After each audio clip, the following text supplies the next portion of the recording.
Alô pessoal, sejam todos muito bem-vindos a mais um vídeo do canal Clique Invest. E hoje um vídeo especial, um vídeo de entrevistas. A gente vai aqui fazer então a primeira das 3 entrevistas sobre a proposta de incorporação envolvendo os fundos BTG Logística, V2 Properties e o Blue Cap Renda Logística. Convidei, claro, os 3 gestores para poder a gente conversar aqui, cada um dar a sua visão sobre o que está acontecendo, contar um pouquinho do histórico de cada um dos fundos e, claro, cada um aqui apresentar os motivos pelos quais é favorável ou contrário a essa proposta para que você, que é cotista de um ou mais de um desses fundos, saiba como votar, tenha mais informações para poder ter mais orientações e pensar melhor sobre o seu voto. Como eu disse, convidei as 3 gestoras. Quem respondeu primeiro foi o pessoal da Blue Cap. Então é com eles que a gente começa aqui a entrevista. A gente está hoje com os 4 sócios da casa. Então, tanto com o Marcos Machado, o Celso Gonzalez, o Cláudio Agrante e o Tomás Camargo. Pessoal, agradeço muito a participação de vocês. Abro aqui uma palavrinha rápida para cada um mostrar um pouquinho do seu background, um pouquinho do seu currículo, um pouquinho do seu histórico. E se puder contar um pouquinho da história da casa, como ela surgiu, qual é o DNA dela, para o pessoal conhecer um pouquinho mais. Vou dar a palavra então para o Marcos Machado, para ele poder começar. Obrigado, Marcos, seja muito bem-vindo. Nós que agradecemos a oportunidade de falar no canal. Eu, além de gestor do fundo, também dou aula de finanças, então é sempre bom ver iniciativas para tentar melhorar, aprofundar ainda mais o nosso mercado financeiro. Bom, eu trabalhei a vida inteira no mercado. Comecei no Banco CCF, que depois foi comprado pelo HSBC, e logo depois mudei para Cartas, que era uma das primeiras gestoras independentes do Brasil. Então, sempre fiquei nessa parte de mercados alternativos, investimentos alternativos. E aí, em 2019, me juntei ao grupo, que já tinha uma empresa de desenvolvimento imobiliário super bem reconhecida no mercado, e, por uma provocação de um dos grandes distribuidores brasileiros, falaram, bom, mais difícil que originar o produto vocês já fazem. E aí acaba tendo uma outra gestora comprando o empreendimento. Por que vocês não viram gestora e fazem o desenvolvimento para vocês mesmos? E então, em 2019, a gente fundou a Blue Cap, foi aí que começou. Em 2020, apesar de já ter esse grande DNA imobiliário, a gente acabou optando por lançar um fundo de renda, estava mais maduro ali naquele momento no mercado. Então, lançamos nosso fundo em maio de 20, foi o primeiro fundo que saiu aí pós-pandemia, descongelando o mercado de capitais. Fizemos 2 follow-ons nele, inclusive uma oferta 400 em novembro do ano passado. E aí, em dezembro, a gente captou também nosso primeiro fundo de desenvolvimento, aí um greenfield, de comprar o terreno, construir, locar e depois vender. Também sempre no segmento logístico, que é o grande expertise da casa. Celso, se você pudesse se apresentar? Vou sim. Então, complementando aí o que o Marcos falou, há 11 anos atrás, o Tomás e eu fundamos uma empresa que se chamava RED, Real Estate Development, com o objetivo específico de trabalhar no desenvolvimento de ativos logísticos. E foi isso que fizemos nesses 11 anos. E ao longo dessa caminhada, a gente fazia empreendimentos greenfield, compra de terreno, aprovações, gerenciamento, acompanhamento da construção, locação, enfim, todo o processo. Como disse o Marcos, os nossos clientes eram os fundos ou as gestoras interessados em adquirir esses empreendimentos, investir nesses desenvolvimentos. Então, por isso, uma marca muito forte da gente é o DNA imobiliário e o conhecimento logístico. Por isso que o nosso primeiro fundo é o Blue Cap, Renda Logística, que comprou e administra alguns ativos que são objetos dessa discussão de incorporação. O importante, acho que tem por trás disso, é que a gente não compra contratos. É lógico que bons contratos são importantes, mas a gente estuda profundamente mercados, estuda profundamente as características dos galpões, as localizações e a capacidade operacional desses galpões. Então, isso nos dá uma certa tranquilidade para enfrentar, vamos dizer, as oscilações de mercado. Eventualmente sai algum locatário e a gente conhece e escolheu essa localização e esse ativo, a gente tem muita segurança que a gente consegue remonetizar e fazer esse ativo render o esperado para o cotista, né? E ao longo desses anos, a gente não fez só desenvolvimento. Alguns fundos pediram para a gente fazer a gestão de ativos já performados e depois algumas famílias. Então, e essa atividade continua na Blue Cap, né? E mais recentemente, a gente abriu o primeiro fundo de desenvolvimento, estamos começando obras aí num ativo novinho em folha. Então, vamos dizer, esse é o panorama do grupo hoje. A gente tem trabalho de gestão de ativos, tem o nosso fundo de renda logística e o fundo de desenvolvimento logístico. Legal. Agora vamos então com os dois sócios. Vocês devem ter notado que são dois sócios que estão lá no escritório, né? Estão presentes. E vamos agora com os sócios que estão em outros lugares que estão remotos. Começar com o Cláudio aí, se puder se apresentar e dar uma palavrinha para o público. Olá, bom, sou Cláudio Algrande, comecei minha carreira já no mercado financeiro, comecei no Citibank, na parte de mercado de capitais. Depois eu segui uma carreira solo durante um tempo, voltei para o mercado fazendo M&A, trabalhei no Pátria, depois trabalhei na Rosenberg Partners. Da Rosenberg fui para a Cyrela, foi minha primeira experiência com o tijolo de fato, mesmo que eu não estava no tijolo exatamente, eu estava numa parte também de fusões e aquisições, mas entrei muito no tijolo, e quando saí da Cyrela, fui para a Claritas, eu e Marcos trabalhamos juntos na Claritas, fazendo produtos estruturados e fundo imobiliário, e em 2014 me juntei ao Celso e ao Tomás na Red, para fazer essa parte de desenvolvimento. Fizemos também algumas operações de assessoria no estilo M&A, então assessoramos a Latam na estruturação do projeto e na captação de recursos para um centro de manutenção que eles têm hoje lá no aeroporto de Guarulhos. Foi a primeira operação feita no Brasil, onde você não era proprietário da terra, uma operação de build to suit onde você não era proprietário da terra, onde você tinha que lidar com uma legislação completamente diferente. E trabalhamos para outros clientes, trabalhamos para a Privalha, trabalhamos para a Egea, trabalhamos para a Comgás, prestando esse serviço também de assessoria no estilo M&A. E aí, como eles já falaram, em 2019, a gente recebeu uma provocação, resolvemos virar uma gestora de recursos, e desde então nosso foco é na gestão de recursos, e começando pelo logístico. Legal. Tomás, então, deixo para a pergunta para você. Você veio mais do tijolo, você veio mais do financeiro, porque a gestão de um fundo imobiliário é isso, né? Esse híbrido, esse meio de campo. Então, queria que você se apresentasse, explicasse se você é do tijolo, se você é do financeiro, de que lado você vem, como que se articula aí a gestão, já aproveitando, então, essa questão entre quanto é decisão de tijolo, quanto é decisão de financeiro, como é que se organiza isso dentro da cúpula aí da Blue Cap? Claro, Nodi, obrigado pela oportunidade mais uma vez. Eu sou o cara do tijolo, né? Eu sou 100% tijolo, na verdade. Eu comecei a minha carreira na CBRE. Na verdade, eu fui responsável por montar o departamento industrial da CBRE, a primeira pesquisa do departamento industrial deles. Então, desde sempre eu venho fazendo desenvolvimento de galpões, né? Passei pela Heinz, passei por Bracor, ou seja, algumas empresas também fazendo mais do mesmo. Eu já na minha carreira, eu tenho um pouco mais de 20 anos de carreira, devo ter feito alguma coisa quase beirando aí os 2 milhões de metros quadrados de galpão de condomínios logísticos que eu participei desenvolvendo, né?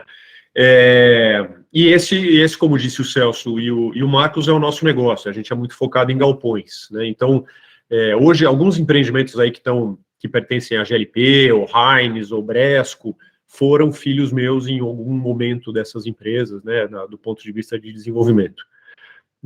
Então, a gente é bastante focado nisso, e acho que é um mercado que continua crescendo, né? É talvez o único setor de mercado que não sofreu na pandemia, pelo contrário, ele teve uma oportunidade aí de crescer em função do crescimento do e-commerce e que a gente entende que vai continuar crescendo. Legal, legal. Então, assim, agora que a casa já está apresentada e os sócios, acho que vale a pena a gente falar, então, um pouco mais do fundo. Claro, principalmente o Marcos falou bastante do fundo em si, do histórico dele, do nascimento dele. É um fundo que tem pouquíssimo mais de 2 anos, né? Recém fez 2 anos. E hoje ele tem alguma vacância, mas não tem vacância financeira, porque ele tem uma renda garantida. Então, assim, Marcos, de repente, a gente podia apresentar um pouco sobre o que é o fundo hoje, aonde ele chegou com essa oferta e os 2 follow-ons, como é que está hoje esse portfólio, como é que está hoje a estratégia da gestão sobre esse fundo. Muito bem.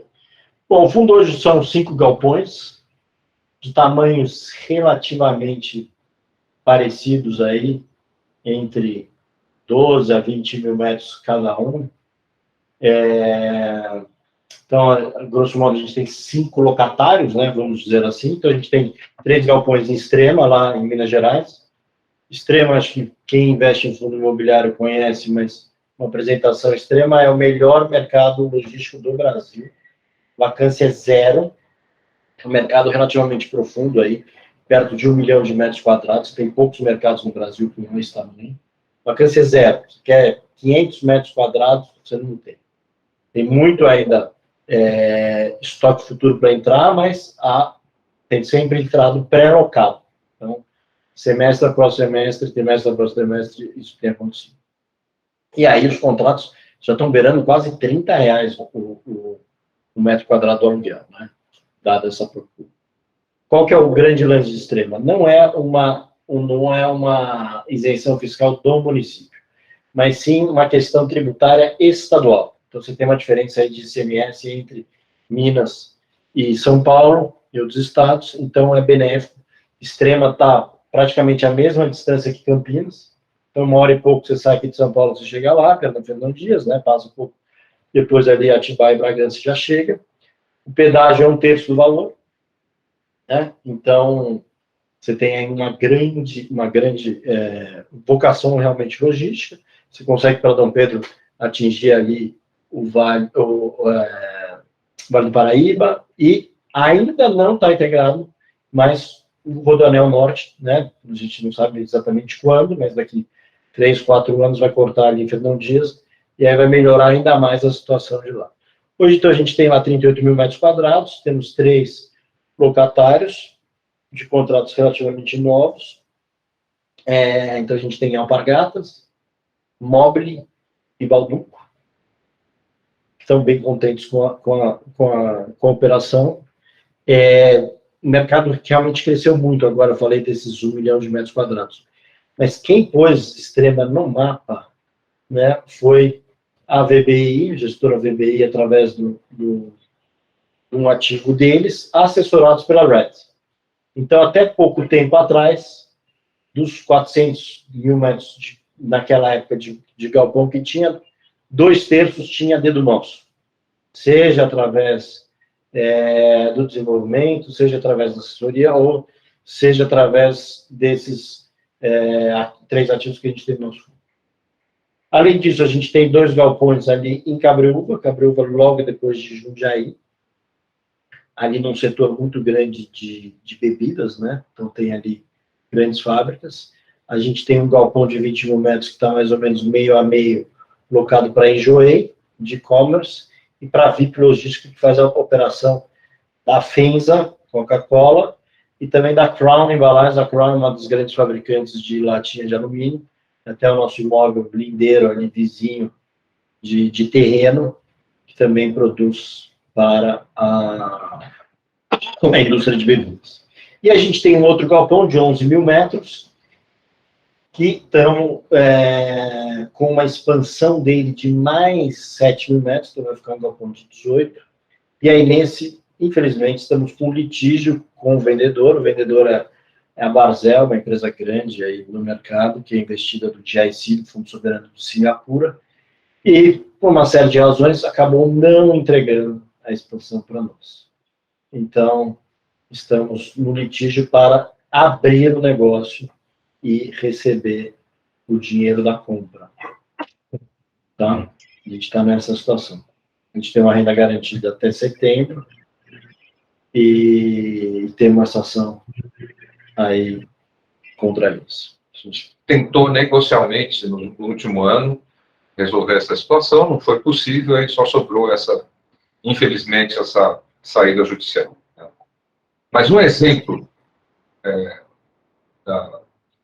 da questão da qualidade dos ativos, mesmo em mercados que não são tão famosos, é o outro galpão, que era ocupado pela Siemens. A Siemens saiu. Era o BTS, ela saiu. Saiu, recebemos a multa e em menos de 6 meses o galpão estava alocado. Então, é só tudo uma questão de adequação da oferta para aquele determinado mercado. E está alocado até hoje.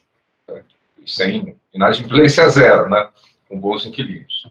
Perfeito, perfeito. E daí, né, o fundo tinha, então, o fundo estava operacional, estava rodando com as suas características, etc. E aí surge essa notícia no mercado, né, de um grupo de cotistas querendo, então, que esse fundo seja incorporado, assim como o V2 Properties, pelo BTG Logística. Normalmente a gente espera, né, o pessoal do varejo espera que tenha havido uma conversa antes, que tenha havido uma queixa sobre a gestão do fundo, sobre a maneira como o gestor estava tocando, que tenha havido um desentendimento, alguma coisa que foi entendida como um erro de gestão, ou alguma coisa assim que leva a uma troca de gestão, a uma liquidação do fundo, a uma incorporação, ou alguma coisa assim. Então, eu vou perguntar para o Cláudio, já que ele é mais do financeiro, houve realmente esse tipo de conversa? Houve esse tipo de interação? O que você pode abrir para a gente? Claro, os cotistas em si pediram anonimato, né? Mas assim, o que você pode abrir do tipo de queixa? O que foi reclamado? O que esses cotistas estavam buscando? Houve alguma interação? Até que nível? Ou isso apareceu muito de susto para vocês? Como é que foi digamos assim, esse antes do fato relevante até a data que o fato relevante pintou na tua mesa? Vamos lá. Bom, o fato relevante apareceu para a gente numa sexta-feira, dia 20 de maio, sexta-noite. Todo mundo já estava em casa, o administrador nos manda um e-mail falando, segue a minuta aí de um fato relevante que a gente vai publicar na segunda-feira na abertura do mercado. E isso, enfim, foi totalmente inesperado. A gente sempre conversou com os cotistas do fundo, esse movimento de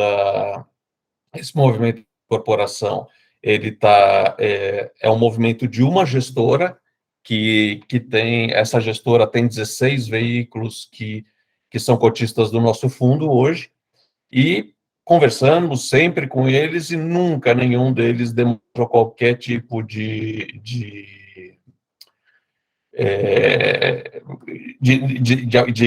não gostar do fundo, de dizer que tem algum problema na gestão, de alguma coisa que tenha sido na distribuição de resultados, qualquer coisa que seja. Lógico que essa questão do imóvel de Cabreúva era uma questão que incomodava, mas a gente sempre tratou de uma forma muito aberta e a gente imagina que a solução do problema vai ser muito melhor do que se imagina, porque entende-se que vai entrar uma quantidade grande de capital no fundo hoje e que isso, pelo momento do mercado, nos traria grandes oportunidades de aquisição.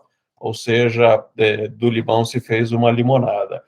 E aí, desde então, desde que a gente soube do fato relevante, o fato relevante foi publicado, a gente foi conversar com essa gestora que é quem está liderando o processo, tentamos uma série de entendimentos com eles, buscamos várias soluções melhores que a solução da incorporação, porém a gestora não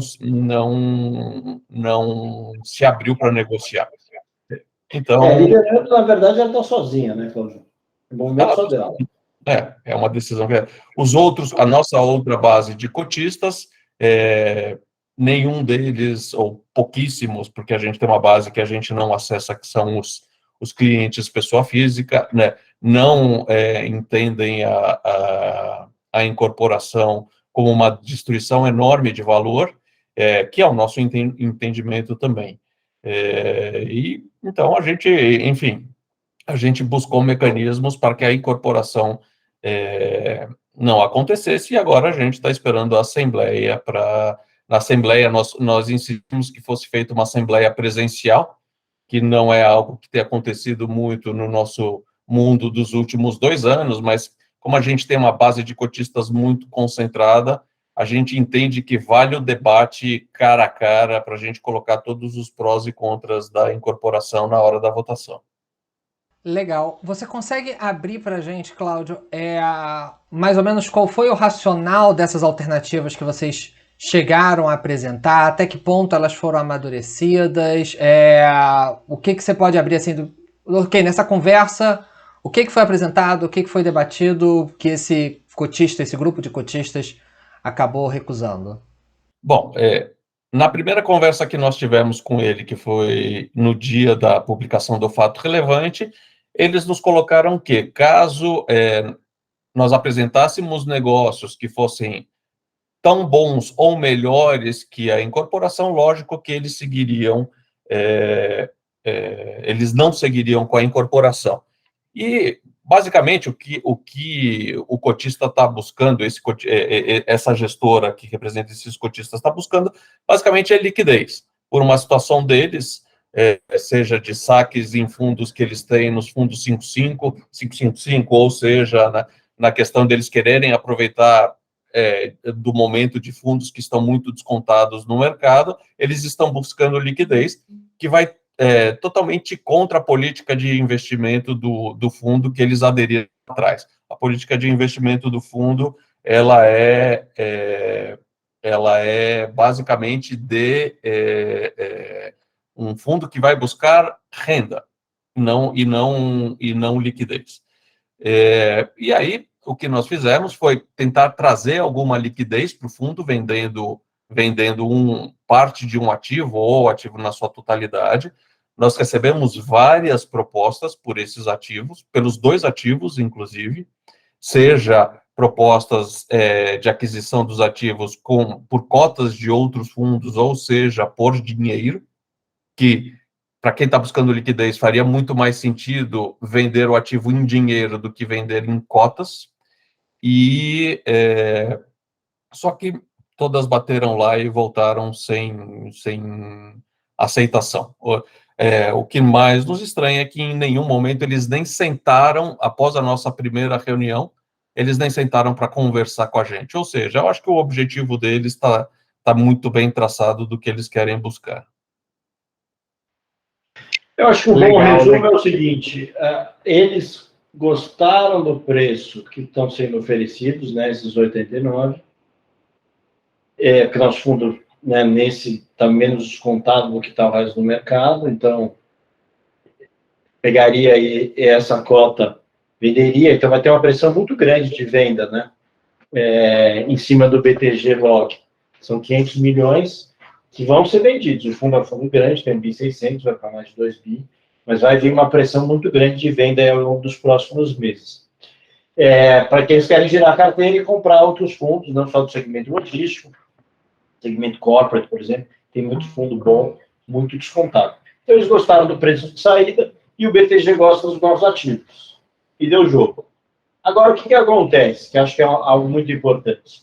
Eles não sabiam da reavaliação que a gente já tem de ativos, que a gente acabou de publicar. Então, o nosso patrimonial, que estava perto de 98, né, e aí tem essa saída 89, nosso patrimonial agora já está 111,62.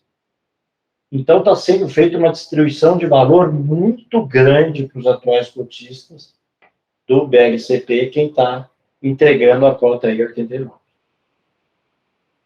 E é um upside fantástico para quem ficar com os ativos, né? Sim.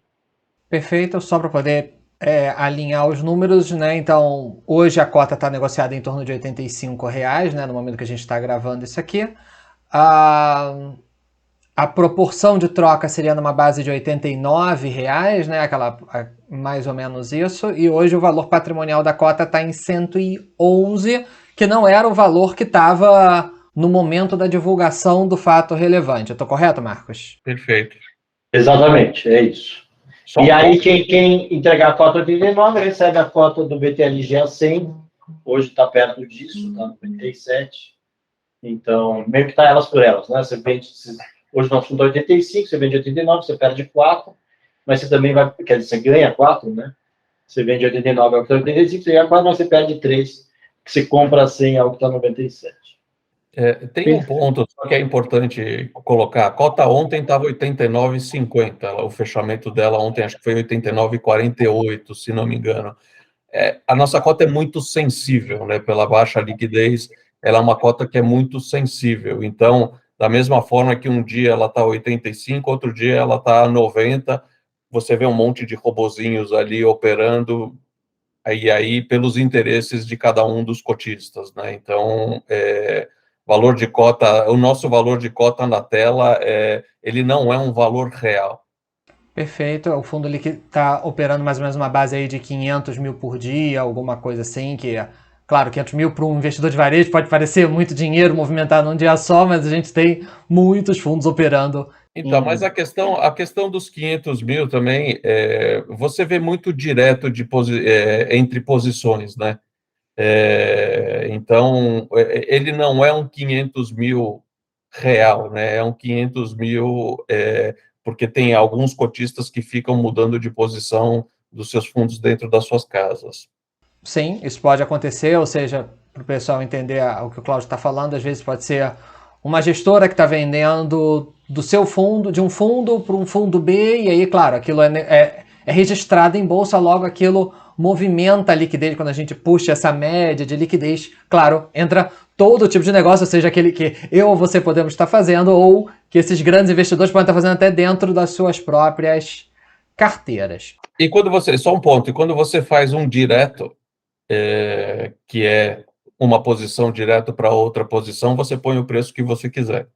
Sim, isso é verdade, isso é verdade. A gestora que vai comprar do fundo A para o fundo B, tudo bem, tem algumas regras, que não pode ser um preço vil, Sim, abre-se um leilão e tal, mas no final ele põe o preço que ele quiser.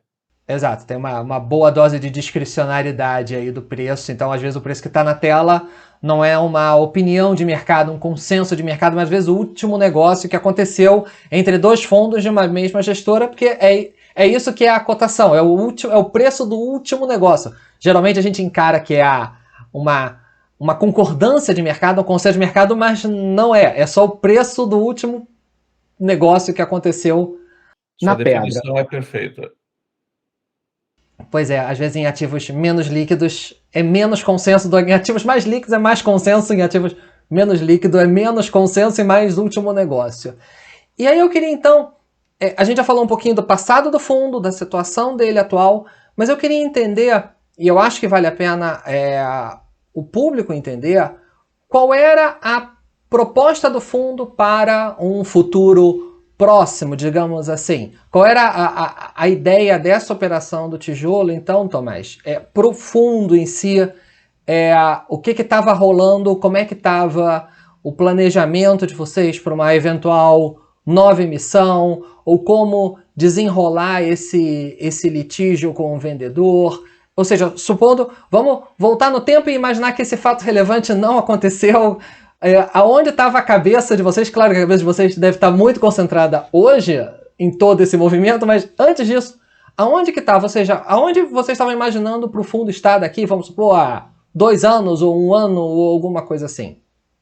Na verdade, Nodi, a gente, olhando o mercado do jeito que ele está, né, quer dizer, com a taxa de juros tendo subido, o mercado para fundo de renda fechou, obviamente fica muito mais difícil fazer uma captação. O que a gente vinha fazendo, e tem alguns negócios pré-fechados, inclusive, era justamente de fazer novas aquisições de imóveis logísticos que são de alta qualidade, muito bem localizados, etc., contra cotas do fundo. Então, os vendedores dos imóveis iam receber cotas do fundo, né, para que a gente não tivesse que levantar dinheiro no mercado, porque realmente está bastante difícil. E isso ia ser muito benéfico para o fundo, vai ser muito benéfico para o fundo, na medida em que a gente está conseguindo fazer isso com taxas de retorno bastante interessantes, acima de 10% de retorno. E não só ia aumentar o tamanho do fundo, né, o PL do fundo, como ia melhorar o nível de retorno, né?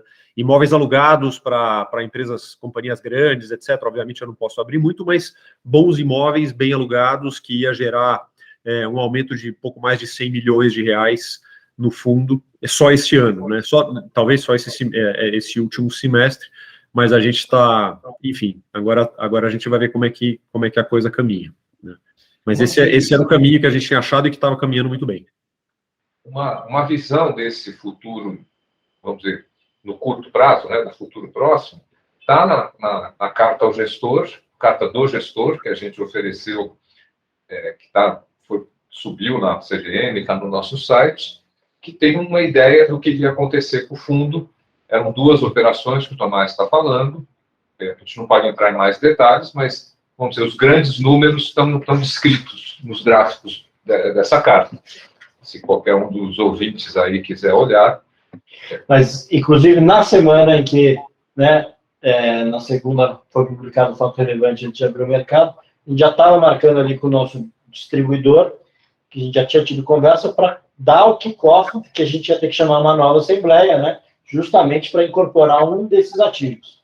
Então, que foi a estratégia de gestão que a gente tinha delineado aí para o segundo semestre. Então, a gente já conseguiu crescer o fundo com 250 milhões agora, tinha por mais 100 milhões para dentro, a gente já conseguiu crescer o tamanho do fundo aí 40% ao longo de 6 meses nesse ambiente desafiador, e a gente estava bem feliz por conta disso. Queria trazer mais diversificação, novos contratos, novos inquilinos, outras regiões, e com um yield muito bom. Para você ter uma ideia, né, nós estamos hoje, nosso yield está girando aí na casa dos 7,5 a valor de mercado, e ele ia para uns 9,3 com as aquisições. Além disso, né, nós temos a gente está num movimento onde o yield, a partir de agosto, o nosso yield novos ativos, ele começa a subir por uma série de questões, uma série de despesas que a gente vai deixar de ter aí pelos próximos meses, então o nosso yield começa a andar um pouco mais. Nós passamos por 2 reajustes de valor de locação, temos mais um reajuste esse mês, temos mais um outro reajuste ali em outubro, e além disso a gente deixa de ter algumas despesas que nós pagamos, então o nosso yield anda, e com a incorporação dos ativos que a gente estava imaginando, andaria mais ainda. E os nossos cotistas com a incorporação, eles não se aproveitariam dessa subida de yield que a gente teria aí pelos próximos meses.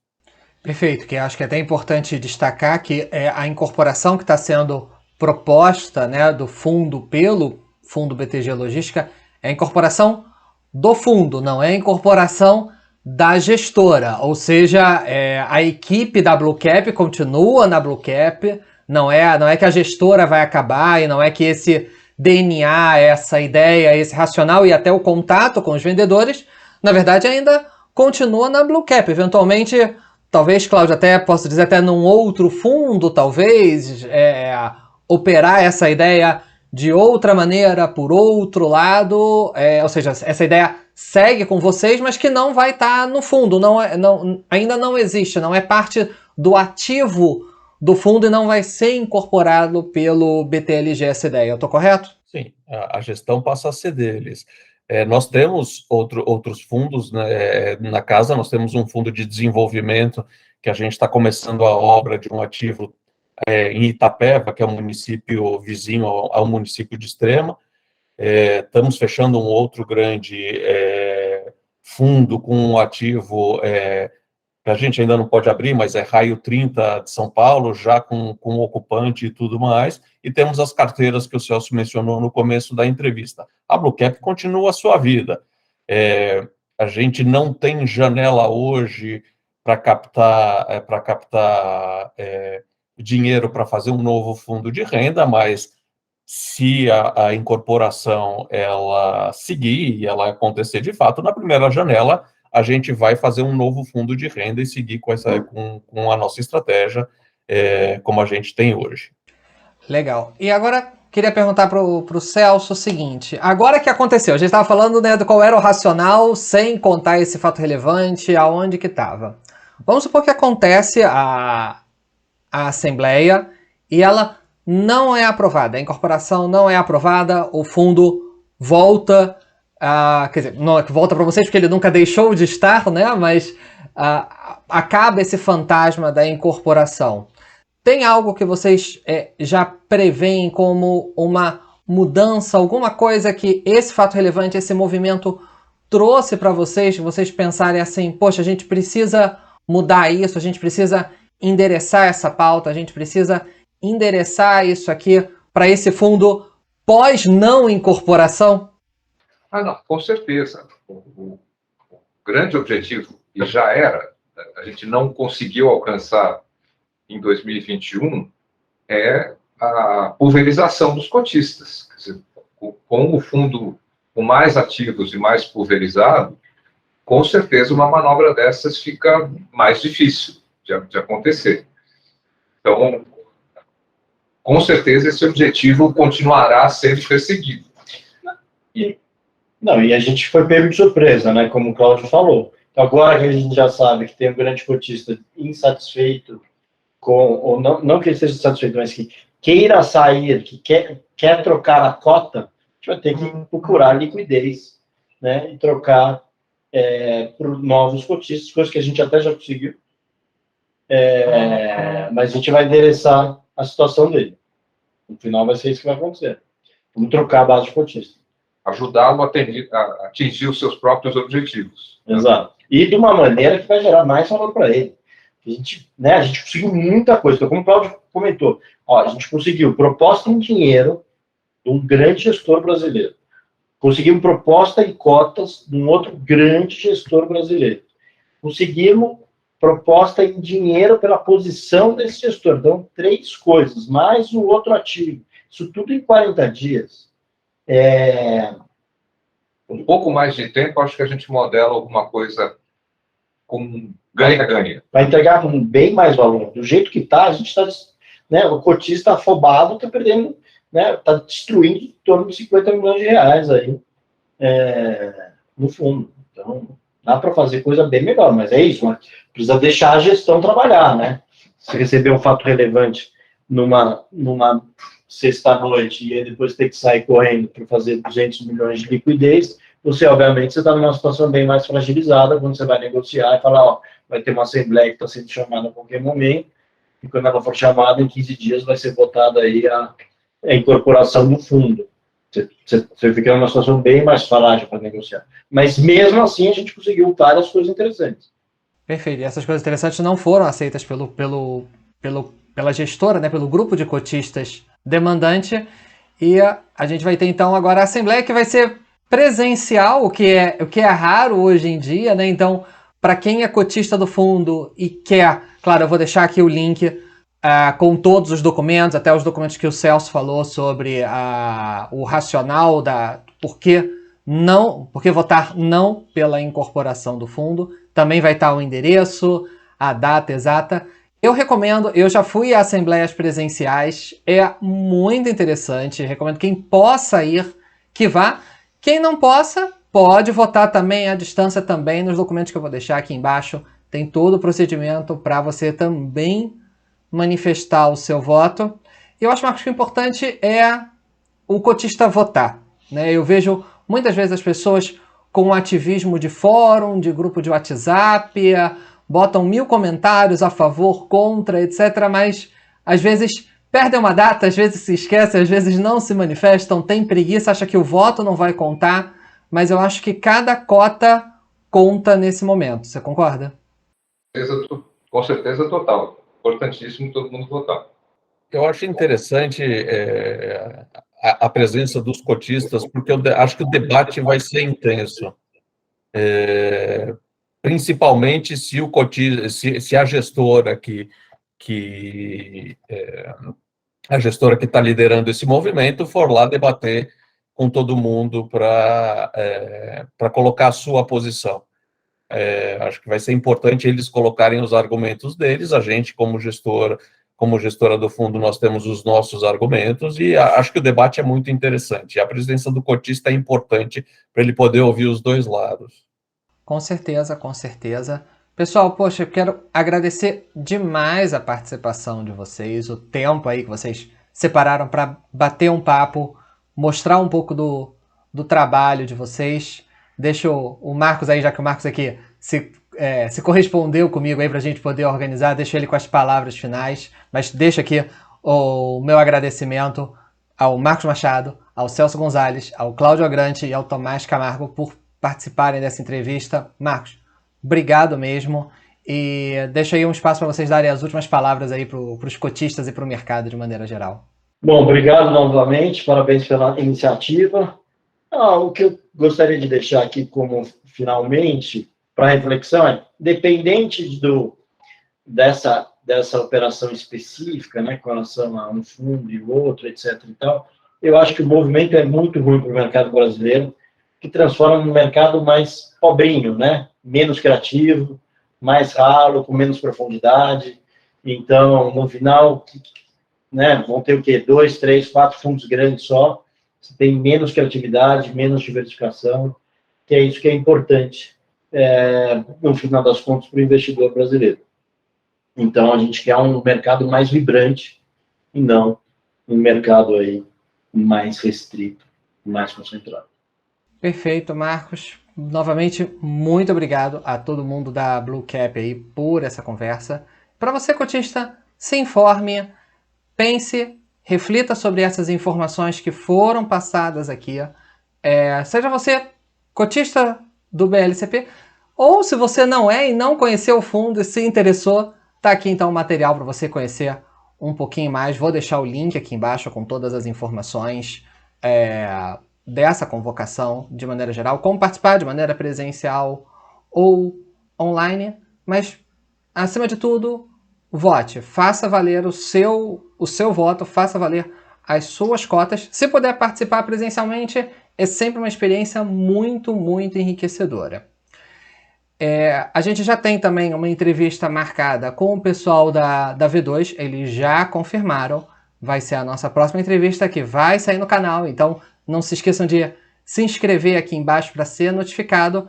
Pessoal da BTG, quase confirmado, ainda não totalmente confirmado, mas muito provavelmente também eles vão fazer a entrevista. Conforme eu for gravando, vai saindo aqui no canal, então ative o sininho para você ser notificado assim que sair os próximos vídeos. Tá bom, pessoal? Espero que tenham gostado, um forte abraço e até a próxima. Tchau, tchau!